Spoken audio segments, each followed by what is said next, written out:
So yeah, that song is a perfect example of one that has a really weird chord progression right in the middle of it. If I had it in front of me, I could play it.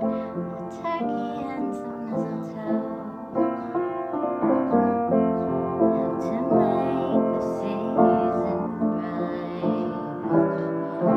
Tiny tots with their eyes all the right there. Glow. It's probably something really obvious. Oh yeah. Glow, glow.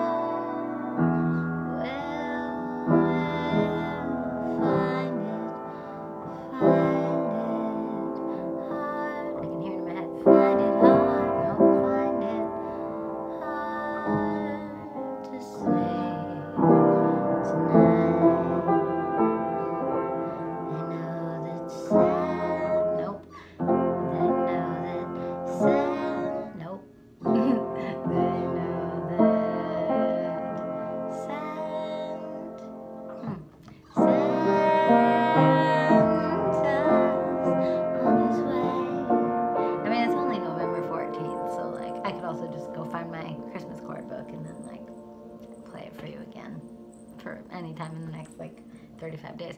Although I'm like 3 months behind on uploading to YouTube, so this will probably go up in like February.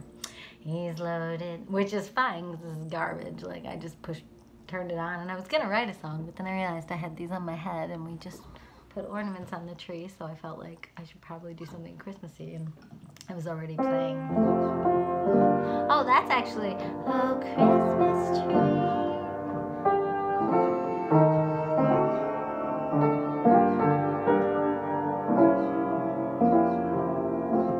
Such a formative Christmas music experience with this one other person, Hunter Zhao, who loves Christmas music as much as I do, and we used to play Christmas gigs together. Hi Hunter, I miss you. If you search, I don't know, I think if you searched cello or Hunter with Jessica in the Rainbow, Zhao is Z-H-A-O, if you want to find some piano and cello. There you go. I'm going to stop the Christmas thing because I didn't prepare that.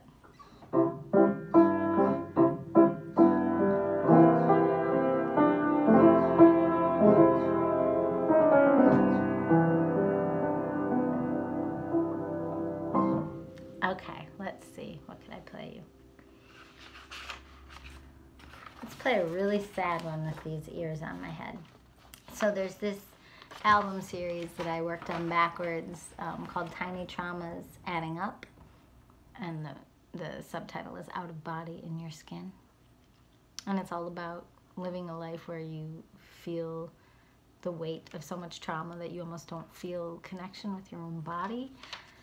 So if you want to hear some really sad songs, you can go on my Bandcamp, or I believe it's also on Spotify, pretty much anywhere. There's a cover of clouds, and it says Tiny Traumas, and yeah, it's some of my fans have really liked that album, even though it's very sad. It's very hopefully cathartic.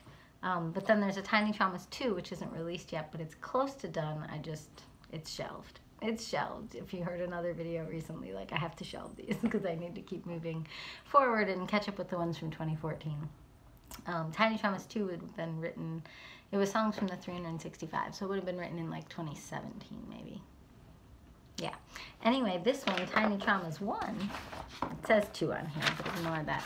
These are songs that date all the way back to when I lived in Chicago, so some of these are songs from like 2009 or 2010. So basically, one day was just like, well, what will Tiny Traumas one day? And then I found, or I just started thinking through like what songs am I sad to have never released from those Chicago days, and maybe what are like the saddest ones that were kind of like pinnacles and points of light for me, or points of, I guess it can be a point of light even if it's very sad. It's like a point of truth, you know, that's what they feel like. So anyway, this is one that was going to be a Cloudlight song, but I don't think it's going to be now. And so it's going to end up on Tiny Traumas, like the original one, even though that'll be the last one out of 3. Here we go. Oh, it's called Lake Michigan.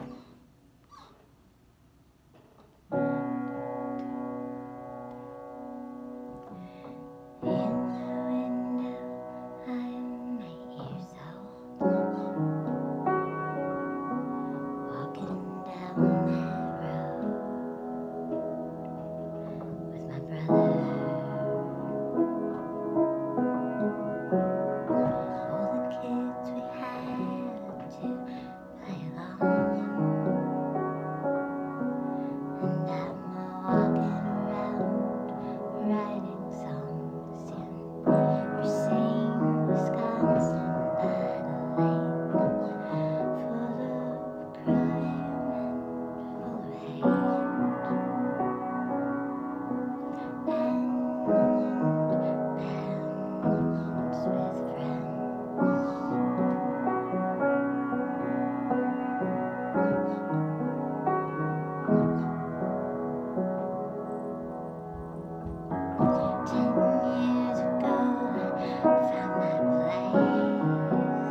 am I?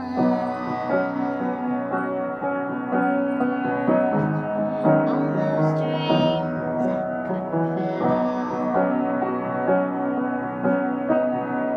like shoes relied against the wall.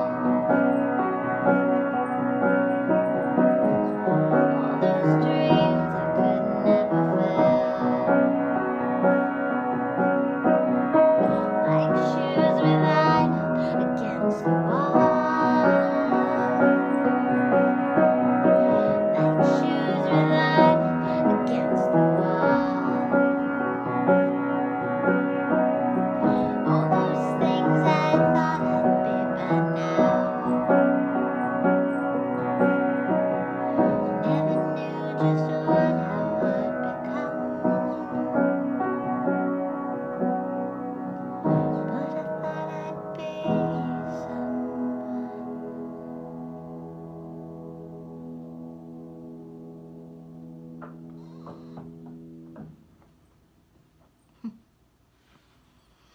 Aging is very hard, especially when you're in a very strange field that isn't really a paying field, and it's hard to gauge your resonance.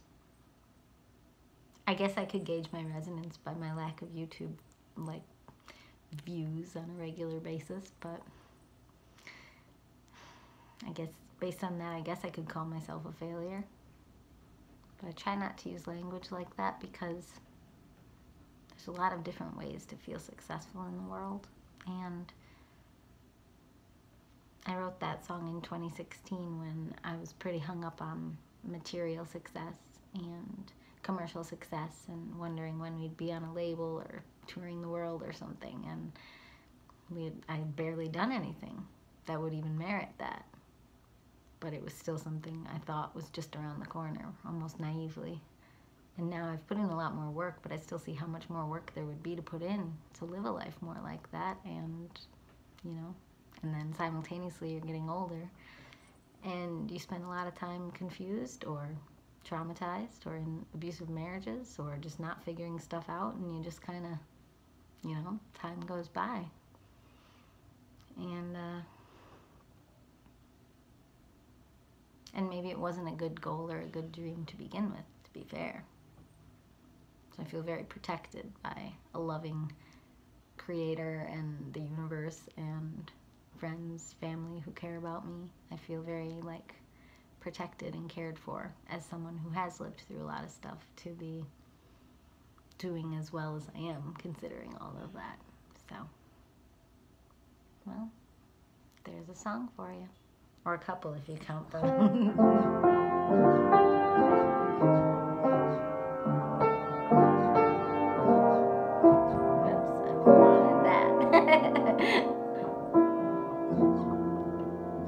I'm rusty on the Christmas music. I don't really have an outlet for it anymore. Probably won't in COVID either. I used to book this Christmas show called the most recent one was the 6th annual holiday sing-along.